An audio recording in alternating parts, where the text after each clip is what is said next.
Hello! Welcome to Doran Bacani Kitchen. For today's video, gagawa tayo ng banana cake. Tuturo ko ang step by step paano gumawa ng banana cake. Ayan, narito ang mga sangkap. Imamash muna natin yung dalawang saging. So, dalawang ripe banana. So, mas masarap siya kung medyo overripe yung banana natin. Mas malasa siya. Mash lang natin na ganun yung banana. So, hindi ko siya masyadong pinakadurog para mas malasahan ng banana. So, ito na yung texture niya. Then, i-add na natin yung egg.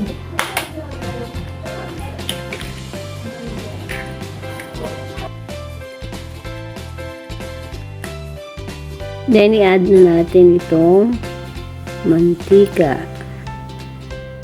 Sugar. mix muna natin. Add na natin yung harina. Then, yung baking powder at baking soda.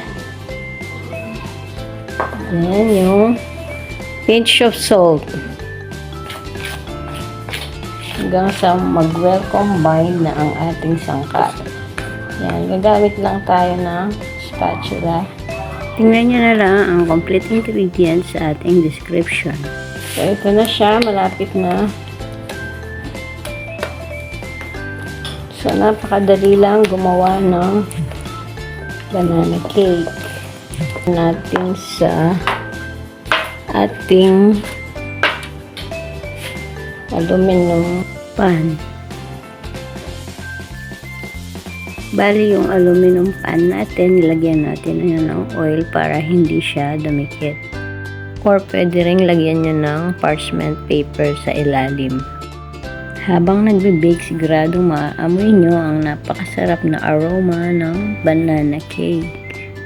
Mamaya, lalagyan natin yan ng raisins, pero pwede nyo rin lagyan yan ng peanut or cheese sa ibabaw. Bali, nag-preheat tayo ng oven na 170 for 30 to 45 minutes. So, ayan, hintayin natin hanggang maluto. Ayan, luto na siya, kaya palalamigin muna natin siya. Ayan, tingnan nyo kung gaano kaganda ang kulay at ang texture niya, napakalambot at napaka-moist. Pwede itong pang merienda, pang regalo, pwede ring pang negosyo. Kung nagustuhan nyo ang recipe na to, huwag kalimutang i-like, share, at subscribe sa Doran Bacani Kitchen. Mag-comment po kayo kung anong gusto nyong recipe na gagawin natin sa susunod. See you on my next video. God bless!